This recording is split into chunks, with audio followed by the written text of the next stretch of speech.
Hey guys, welcome back to Crazy Tech Tricks. In this video, I will show you how to create separate desktops on Windows 11. If you want to organize your work and personal tasks, this trick will help you a lot. So go to search bar and type settings. Go to settings. Now here you have to go to personalization, as you can see here. Tap on it. Now scroll down a bit and you will see taskbar option. Click on it. Now you have to turn it on, task view option. Click on it and turn it on.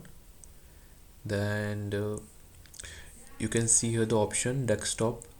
You can switch between it and you will see the new desktop option here. Click on it and that's it. Now you can stay organized by separating work, gaming and personal tasks. You can also create more desktop according to your work mode, and you can change your desktop mode to desktop 3, and you can also rename your desktop. And if you found this video helpful, don't forget to like, share and subscribe. For more Windows 11 tips, subscribe my channel. I will see you in the next one. Thanks for watching.